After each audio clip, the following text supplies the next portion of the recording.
Ukraine ने Zaporizhzhia इलाके में रूसी सेना के खिलाफ अमेरिका से मिले घातक हथियारों का इस्तेमाल शुरू कर दिया। वो इसलिए क्योंकि यूक्रेन के पूर्वी इलाके के ज्यादातर एरिया पर पुतिन की सेना अपनी पकड़ मजबूत कर चुकी है। और ऐसे में यूक्रेन अपने दक्षिण पूर्व में रूसी सेना को किसी तरह की बढ़त हासिल नहीं करने देना चाहता।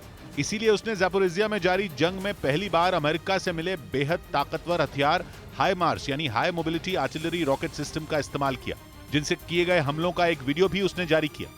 वीडियो में यूक्रेन के सैनिक हाइमार्स की मदद से रूसी सेना के ठिकानों पर मिसाइलों की बरसात करते नजर आए।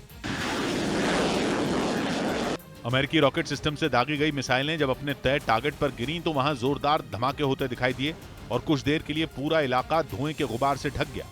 यूक्रेन की सेना ने इन हमलों में रूसी फौज के कई अहम ठिकाने तबाह करने का दावा किया।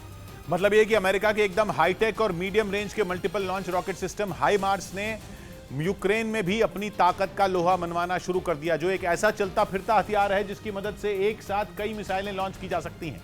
वो भी ऐसी मिसाइलें जो जीपीएस का इस्तेमाल करती हैं और सीधे अपने टारगेट पर ही फटती हैं। इस रॉकेट सिस्टम की रेंज भी ज्यादा है और निशाना भी बेहद सटीक है।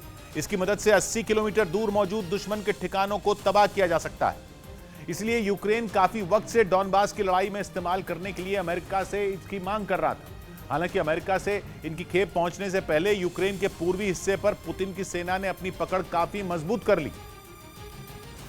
और एक दिन पहले ही रूस पूरे लुहांस्क पर अपना कंट्रोल होने का दावा कर चुका है, जिसके बाद उसकी सेना ने डोनेस्क में पूरी ताकत झोंक दी, क्योंकि लुहांस्क और डोनेस्क हाथ में आते ही पूरे डॉनबास पर रूसी सेना का अधिकार हो जाएगा, जिसके बाद रूसी सेना के लिए यूक्रेन के दक्षिण पूर्व के इलाकों पर चढ़ाई का रास्ता साफ हो जाएगा। इसी वजह से यूक्रेन ने वहां पहले ही अपनी मोर्चाबंदी मजबूत करनी शुरू कर दी। उसे उम्मीद है कि वहां की जंग में अमेरिका से मिले आधुनिक और शक्तिशाली रॉकेट सिस्टम हाइमार्स उसके लिए गेम चेंजर साबित हो सकते हैं। और यूक्रेन की यह रणनीति कारगर भी साबित होती दिख रही है, क्योंकि पश्चिमी मीडिया ने दावा किया कि अमेरिका के इस हथियार ने पुतिन की चिंता बढ़ा दी है, जिसका अचूक वार रूस के सैनिकों की हिम्मत तोड़ने लगा है।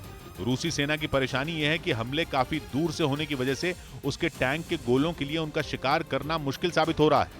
और जिस बात से रूस सबसे ज्यादा डरा हुआ है वो ये कि जरूरत पड़ने पर इस रॉकेट सिस्टम की मदद से ऐसी मिसाइल भी दागी जा सकती हैं जिनकी रेंज करीब 300 किलोमीटर होती है। मतलब रूस के कई इलाके भी इसकी जद में आएंगे। अमेरिका ने फिलहाल यूक्रेन को 4 हाइमार्स दिए हैं, लेकिन खबर है कि रूस की फौज में इनके बढ़ते खौफ को देखते हुए उसने जल्द ही ऐसे 4 और रॉकेट सिस्टम यूक्रेन भेजने का भरोसा दिया है।